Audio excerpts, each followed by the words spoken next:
जय श्री कृष्ण। कभी आप अकेले बैठे हो और दिल में सवाल उठा हो, यह सब मेरे साथ ही क्यों हो रहा। कभी सुबह उठकर लगा हो कि जिंदगी जैसे बिखर गई, कोई समझने वाला नहीं, कोई सहारा नहीं।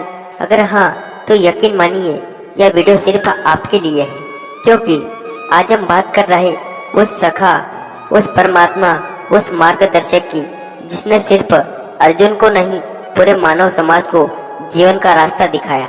भगवान श्री कृष्ण, उनकी वाणी सिर्फ ग्रंथों तक सीमित नहीं, वो आज भी हमारे जीवन की हर उलझन का जवाब है।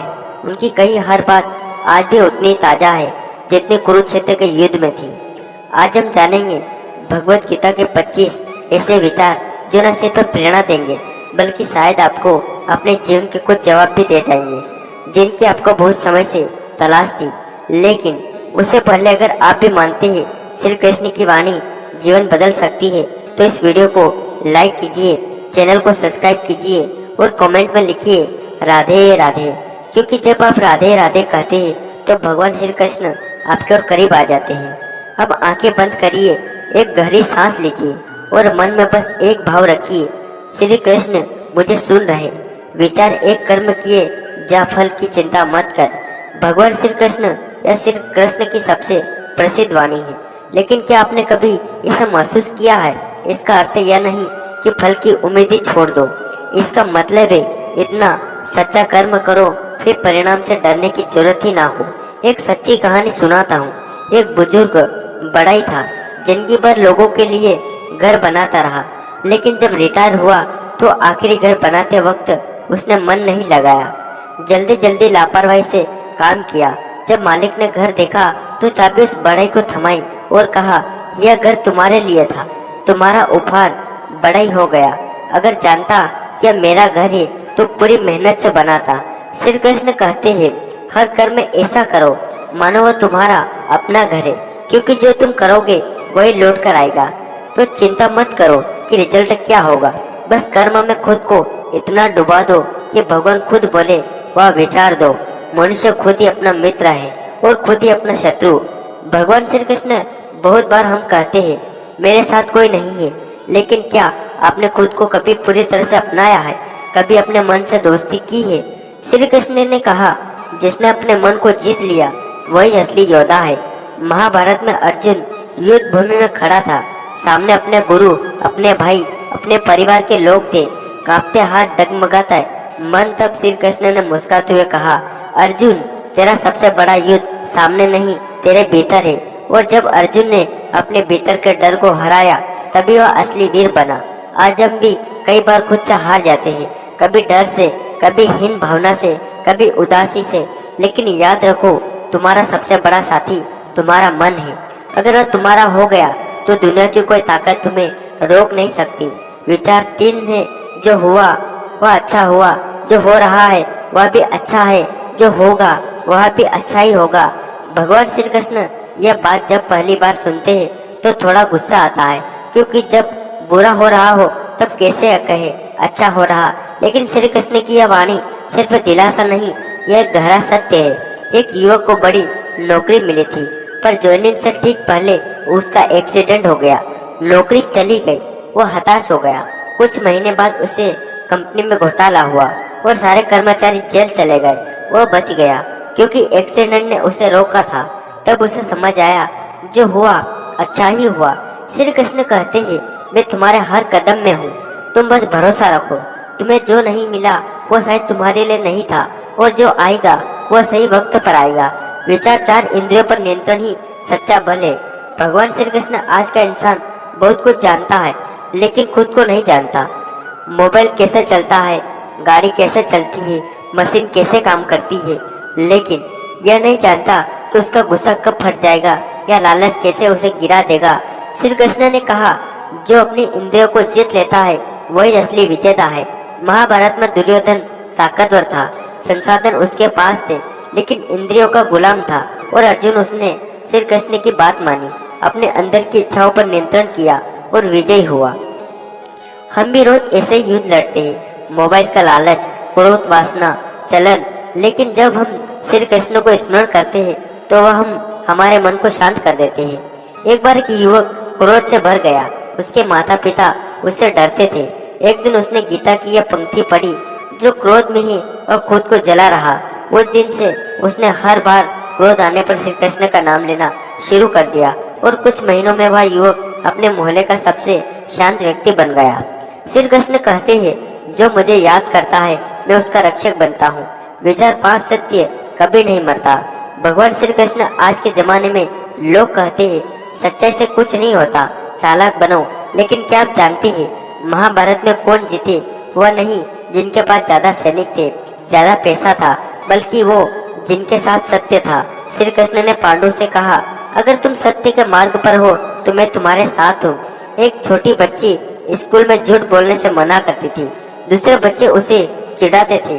टीचर भी नाराज हो जाती थी, लेकिन वो कहती थी, मुझे मेरे कान्हा ने सिखाया है कि झूठ मत बोलो। सालों बाद वो बच्ची जज बनी और उसी शहर में ईमानदार की मिसाल मानी गई। श्री कृष्ण कहते हैं, झूठ की उम्र होती है लेकिन सत्य अमर है। विचार 6 है, जैसे हानि और लाभ, विजय और पराजय एक समान लगने लगे, वही सच्चा योगी है। भगवान श्री कृष्ण जरा सोचिए, हम में से कितने लोग हैं जो जीतकर घमंड नहीं करते या हार कर टूट नहीं जाते। कई बार जरा सी आलोचना भी हमें अंदर से हिला देती है, वो तारीफ से मन फूल जाता है। लेकिन श्री कृष्ण कहते हैं, अगर तुम स्थिर रह गए तब तुमने खुद को जान लिया। युद्ध भूमि में जब अर्जुन ने यह पूछा कि क्या मैं हारूंगा, तब श्री कृष्ण ने मुस्कुराकर कहा, तू सिर्फ अपना धर्म निभा, हार और जीत की चिंता मुझे सौंप दे। एक साधु का किस्सा सुनिए। वो गांव-गांव जाकर लोगों की सेवा करता था। कभी लोग उसे भोजन देते, कभी अशब्द कहते। एक दिन किसी ने पूछा, आप अपमान सह कैसे लेते हो? वो बोले, श्री कृष्ण ने सिखाया, जो स्थिर है वही सच्चा है। तारीफ और निंदा दोनों ही बाहर की चीजें हैं। क्या हम भी वैसा बन सकते हैं? शायद अगर हम श्री कृष्ण की यह बात अपने मन में बसा ले। विचार 7, जिसका मन संतुलित है वही सच्चा ज्ञानी है। भगवान श्री कृष्ण जीवन में उतार चढ़ाव आते हैं। कभी हम खुश होते हैं तो कभी दुखी, लेकिन अगर हम हर हाल में मन को स्थिर रख सके तो वही ज्ञान है। एक किसान की कहानी याद आती है। उसके खेत में एक दिन आग लग गई। गांव वाले दौड़ आए, अब तो तुम बर्बाद हो गए। किसान शांत था, बस बोला, शायद भगवान को यही मंजूर था। हफ्ते भर में बारिश हुई और एक नया जल स्रोत उसके खेत के पास फूट गया। अब वही खेत सबसे उपजाऊ हो गया। लोगों ने पूछा, तुमने गुस्सा क्यों नहीं किया? उसने कहा, श्री कृष्ण ने सिखाया, जो स्थिर है वही सच्चा ज्ञानी है। इसलिए अगली बार जब जीवन में कुछ बिगड़े तो एक बार मन ही मन कहिए, कृष्ण तू है ना, फिर मैं क्यों डरूं। विचार 8, संसार में हर वस्तु नाशवान है, सिर्फ आत्मा अमर है। भगवान श्री कृष्ण बहुत गहरा विचार है। यह हम रोज किसी न किसी चीज को लेकर परेशान रहते हैं। नौकरी छूट गई, गाड़ी खराब हो गई, फोन गिर गया, लेकिन क्या कभी सोचा है कि यह सब तो बाहर की चीजें हैं। श्री कृष्ण कहते हैं, ना तो आत्मा जल सकती है, ना कट सकती है, ना सूख सकती है और ना अजन्मा और अमर है।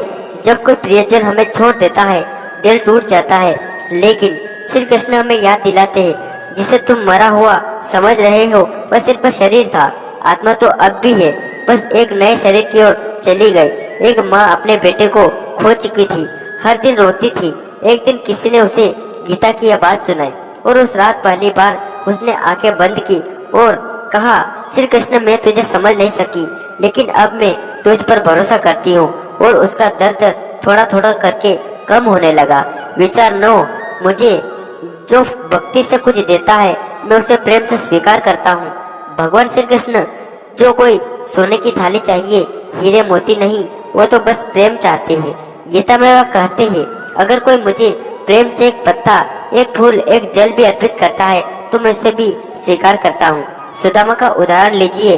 वो श्री कृष्ण से मिलने गया, अपने फटे कपड़ों में थोड़े से चावल ले गया और श्री कृष्ण ने उसे ऐसा सामान दिया मानो कोई राजा हो। क्यों? क्योंकि सच्चा प्रेम दिखावे से बड़ा होता है। तो अगर कभी मन करे कि मेरे पास तो कुछ नहीं है भगवान को देने को, तो बस प्रेम से कहिए, हे श्री कृष्ण मैं तेरे चरणों में अपनी सदा अर्पित करता हूँ। वह उसे भी स्वर्ग का उपहार समझते हैं। विचार 10, जो सच्चे मन से मेरी शरण में आता है उसे मैं कभी नहीं छोड़ता। भगवान श्री कृष्ण कभी कभी हम सोचते हैं, भगवान मुझसे नाराज है, मैंने बहुत पाप किए हैं, अब श्री कृष्ण मेरी सुनेगी नहीं, लेकिन श्री कृष्ण कहते हैं, तुम बस मेरी शरण में आओ, मैं तुम्हें हर बंधन से मुक्त कर दूंगा। अरण्यक नाम का एक चोर था। वह मंदिरों में चोरी करता था। एक दिन पकड़ा गया और जेल में डाल दिया गया। वह किसी कैदी ने उसे गीता दी। उसे पढ़कर उसने श्री कृष्ण को पुकारा, क्या तुम मुझे भी माफ कर सकते हो? रात में उसने सपना देखा। श्री कृष्ण मुस्कुरा रहे थे और बोले, तो मेरी शरण में है, फिर तुझसे बड़ा पुण्य आत्मा कौन? वो चोर आज साधु है। लोग उसे कृष्णदास कहते हैं। क्यों? क्योंकि श्री कृष्ण कभी किसी को नहीं छोड़ते जब तक हम खुद उन्हें ना छोड़ दे। जो अपने कर्म को भली भांति करता है वही मेरी पूजा करता है। भगवान श्री कृष्ण, ये वाणी बहुत सीधी और सरल है, लेकिन उतनी ही गहराई है। श्री कृष्ण कहते हैं, तुम्हें माला लेकर पहाड़ों में नहीं जाना। पूजा वही है जो तुम अपने कर्तव्य में करते हो। एक शिक्षक अगर ईमानदारी से पढ़ा रहा, एक किसान अगर सच्चे मन से हल चला रहा, एक माँ अगर प्रेम से खाना पका रही, तो वह सब श्री कृष्ण की पूजा ही तो है। हर बार हम जब अपने काम को पूरी श्रद्धा और लगन से करते हैं, वो एक छोटा सा मंदिर बन जाता है जहाँ भगवान बस मुस्कुराकर देख रहे होते हैं। एक आदमी भगवान को ढूंढता हुआ तीर्थों में घूमता रहा और जब वह थक कर लौटा तो उसकी माँ ने कहा, तूने मुझे पानी पिलाया होता तो श्री कृष्ण तेरे पास यही होते, क्योंकि कर्म ही भक्ति है, करता वही है मुझे प्रिय। भगवान श्री कृष्ण, आज हम जो भी करते हैं अक्सर उसके पीछे कोई न कोई उम्मीद होती है। इसे करूँगा तो फल मिलेगा, उसकी मदद करूँगा तो वह भी करेगा इत्यादि। श्री कृष्ण कहते हैं, तू बस कर, फल की चिंता मत कर। जब हम बिना उम्मीद के कुछ करते हैं तभी वह ईश्वर को समर्पण बन जाता है। एक साधारण आदमी हर रोज मंदिर की सफाई करता था। किसी ने पूछा, तुझे कुछ मिलता है इसमें? उसने कहा, मैं सिर्फ अपने कृष्ण को साफ जगह देना चाहता हूँ। बस उसका जो भाव, जो निस्वार्थ सेवा शायद हजारों घंटों की पूजा से ज्यादा प्रभावी थी। कभी कभी हम अपने परिवार के लिए, दोस्तों के लिए, समाज के लिए कुछ करते हैं। अगर वह बिना स्वार्थ के हो तो समझिए श्री कृष्ण उसे सभी स्वीकार कर रहे हैं। तो दोस्तों, आज का वीडियो बस यही समाप्त करते हैं। आपको कैसा लगा आप कमेंट करके जरूर बताना, और ऐसे वीडियो देखने के लिए हमारे चैनल को